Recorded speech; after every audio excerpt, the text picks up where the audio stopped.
Medical Courier Routes, delivering medicine? Is it worth it? Have you done this? Dropping off to senior facility living homes? Let's go. Last delivery. Let's talk about it. Medical Courier gives pharmaceutical deliveries, delivering medications. I know I'm late to the party. Many of you guys have already been doing routes like this. I've delivered pharmacy medicine before with DoorDash. I've done it on Spark. I believe I even did it on Uber once, maybe. But the app that I talked about not to have last week came in kind of nice today. I'm going to talk about my experience, the good, the bad, Medical Courier Routes, what to expect. Welcome back to Mr.BetonYou. Now, I am not an expert in this field. I have not done many, okay? But I want to give you my perspective as I did this in real time. I did it today for the first time.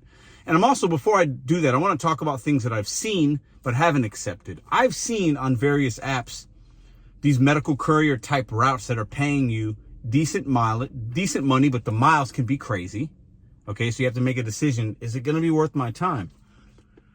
Delivering things like wheelchairs and medical supply equipment, not just medicine, but actual like wheelchairs. I've seen routes like that paying, I think one was paying like $900 or $1,000. I mean, it was going far, and I almost took it. This was months ago. So you're going to have big dollar opportunity in the medical courier game, right? Medical supply game. I made a video last week about the app Roadie, saying that it's trash, don't do it, it's not good, opportunities aren't great. I still mostly believe the opportunities overall are not great, but when you have an app and you look at it, you might get lucky sometimes. So in this video, we're going to talk about taking advantage of that luck and what to expect. Also, in the comment section of that video, somebody mentioned, hey, if you really want to see a good one at about Friday night, early Saturday morning, a route pops up for like 200 something bucks, and I saw it because I looked out for that. So whoever left that comment, thank you. I'm going to have to try to comment on that comment, but I saw it. I didn't do it, but it's good to know that it's there. And as you learn any app, you start to learn trends and what businesses are putting out information and putting out gigs for us to accept. So I thought that was interesting as well. And it was one pickup, one drop off, paying like $200 or $250, something like that.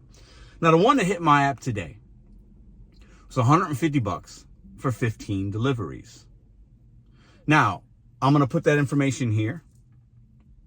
And I put a community post. Most of you said you would do that. Some of you said you wouldn't. Hey, you're a gig driver. You do what works for you. Some of you said you didn't like this, the mileage. Some of you are like, hey, 4 hours. I completed this in less than 3 hours. So I'll take it.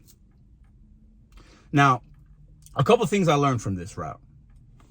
First, the thing I'll say is I picked it up from a spot I had been before, actually dropping food off to the people that work there. I get there, I got to wait about 10 to 15 minutes for them to get it all processed. So she was working on that. It is what it is. That's part of that built-in time, I believe. Most of the deliveries, especially in the beginning, were very close, short runs. Most of the mileage came with the last two drop-offs, and that's okay. And it took me away from where I usually like to be, about 15 miles from my zone, as you want to call it. So you take those things into consideration. Now, any order you're going to accept on these kind of routes, there's a few things that are way different than food delivery that we'll get into in just a minute. But you got to look at it like, hey, if it's telling me 4 hours, that's the amount of time I'm saying. And if we can save some time, fantastic. And in some of these routes, based on what I've seen and what you guys tell me, it might say 4, but you might be able to accomplish it in less, which is great. That's just a win for me. But accept that at face value and say, okay, well, if I'm going to make $150, I'm going to drive this amount of miles and it's going to take me 4 hours. I think most of us would sign up for that. And if I save money, or if I save time, I save time. Okay. Now, something to consider that I noticed. Most of the drop-offs, I think I dropped off to 4 or 5 homes. Those are easier because everywhere else was either an apartment or assisted living facility, or I needed a code, or I had to wait to get buzzed in, or I had to take elevators. So that takes a little bit of time, but it is what it is. Not complaining, just the reality. If you see these routes to where you're going to be dropping off the senior citizen, assisted living, whatever, and there's going to be obstacles. Now, in the app, you got to get signatures for all of these. Actually, on the packages, it actually said name, they had their name, the address, everything matched with what the app said, signature required. You're going to have customers that are not home. Some of them don't know. They're not waiting for their packages or their prescriptions. They don't know when it's coming.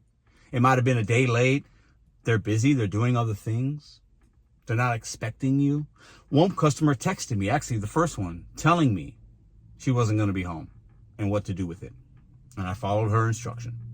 But the app's going to ask you to put in their full name and signature. You're liable in a way that's different than DoorDash and Uber Eats with food delivery. It's different. It's prescription drugs assigned for that individual. There is a level of responsibility there that is not like dropping off somebody a Happy Meal from McDonald's. Okay? So you have to be very cautious and aware of that. In the app, it even says, the ones I've done before, like with CVS, it'll tell you, some of them will tell you have to hand it directly to the person. You cannot leave this medicine unattended. All the times I've done it, it'll prompt me, make sure it's in a safe, secure place. Follow the instructions. You can call the customer, contact the customer. That might deter some of you from trying these kind of routes. It's like, man, that seems like it's too much. I got to get signatures. I got to do this. I got to do that. It's part of it. It's part of it. But there were only a couple of deliveries that went seamlessly, like very easy. One guy was like waiting for me in the lobby. That was fantastic.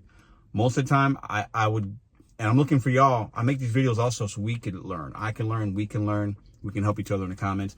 What's normal with these? I can imagine based on the 15 I did that there's going to be issues. There's going to be issues at drop-offs. Take that into consideration, right? You have to take that into consideration. Now, one thing I also want to add is I'm dropping off things that are actually needed of people. And I've always talked about sometimes how I feel like people are getting things delivered that are not necessities. These are necessities. These are medicine. I am a type 1 diabetic. Here's my Flex pen. Insulin. This keeps me alive. Literally, this keeps me alive. So to deliver things to people that might keep them alive, keep them healthy, keep them sane, brings me a little more joy. I'm just being honest. I feel like I'm actually providing something of positivity, like good deed to my community, and I'm getting paid to do it. Versus dropping off a McDonald's or a Chick-fil-A order where, like, hey, it's great, you put a smile on somebody's face, but 99 times out of 100, that's not keeping them alive. It's just making them feel good to get some food, which is fine. But bringing somebody medicine hits different. I don't care if there's a tip. It's irrelevant. With some of these apps, people can put tips, companies can put tips, but I'm not even looking at that. It's different. You got to look at these pharmaceutical routes, these medical courier gigs. You have to look at them differently. Look at the dollar. Look at the mileage if that's important to you, and it should. And the mileage will equate time. When I picked up these deliveries, I said it took 10, 15-minute wait. Whatever, that's fine. CVS, usually, sometimes it's only a couple of minute wait. I'm good with it. With CVS, usually it's like one. You're picking up like one. I've done like one thing. I've done some for $7, $10, $15. They're really easy. The customer usually lives in St. Louis, at least, within a couple of miles, if not closer. But as I was saying, as I was waiting, as I was scanning, not scanning, I tried to take a picture of these. With CVS, you scan. As I was taking pictures in the app to validate the pickups, I asked the girl, "You got more of these going out today?" Because she was busy. She goes, "I got to get these done before Thanksgiving." I guess a lot of places close, different hours for Wednesday. They're closed maybe, and then maybe they're closed on Thursday. And she says, "Well, I got some tomorrow." And I asked her what time. And I said, "Well, I'll make sure I got my app on, because if you got something like this, I'm going to take it again." Asking those kind of questions of the people you're picking up from can be very useful. It doesn't mean I'll get it. With the Roadie app and others, you might try to put in for a gig. You're submitting a bid, basically, and based on other criteria, you might get it or might not get it. I've had that happen at Roadie several times. But, it's interesting. Last week, I make a video talking about it's not a good app. And then today they give me something like this. It's complete luck. It's luck that I happened to just be looking at it because Spark was kind of slow. And I happened to just be looking at it, and I said, oh, I hit it. And oh, that kind of looks good. And I put it in the bid. Complete luck. No skill at all. But keep your apps on because you might get something like that. And if it makes sense for you, if you're just trying to make $200 and you knock most of it out, and this was less than 3 hours, oh, and I only got to make another 50. And I don't want to say you're going to get these every day.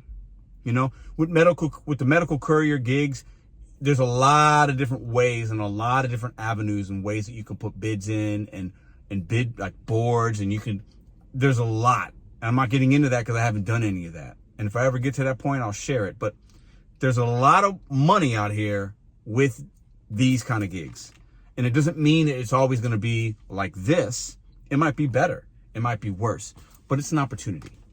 And if I hadn't been looking at it today, I might have missed that. And could I have made that kind of money on other apps? Sure. But $150 in less than 3 hours is pretty solid. Okay. Now, another thing, full transparency. When I started picking it up, I noticed I accepted at 15, but then she only had 14 deliveries. I was like, oh, and I didn't even think about it. I thought, okay, did I read that wrong? Was it like a stop, like 15 stops, but 14 deliveries, kind of like with Walmart? And as I dropped the 14th delivery off, because I only did 14 now, one was canceled. I noticed I only made $140. So I lost $140 and 1 penny. So I lost $10. And I was like, man, that kind of sucks, but it is what it is, right? It got canceled. She wasn't able to fill it. So with these kind of routes as well, you might have cancellations. Just be aware of that and proceed with knowledge so that you can make better decisions. Medical courier routes, pharmaceutical, are you doing these? There's different kinds of liability. There's signatures. There's this. You're not just leaving it at doorsteps and making sure you don't want somebody that's in that house or in that nursing home or where that assisted living to get that package. You got to give it to the right person or follow directions from them or the company to make sure you're doing the right thing, because you are liable. The Roadie app specifically, and even other ones, will tell you if you make a mistake, your account could be suspended, your pay withheld. So proceed with knowing that information. I did okay today. If I turn the app on tomorrow and I happen to see that route, I will accept it again if something similar. If one comes in at 8 pickups or 6, 7, or 8 pickups and is paying $70 or $80, I'll do that. As long as the mileage is right, I'll do it all day long. If one comes in tomorrow for $80 and it's going 20 miles, because I drove 46 or 47 with this one, right? I'm going to do that every day of the week, twice on Sundays. Do you guys do runs like this? What apps are you seeing good opportunities on? I always will share my experience with you guys. Happy holidays.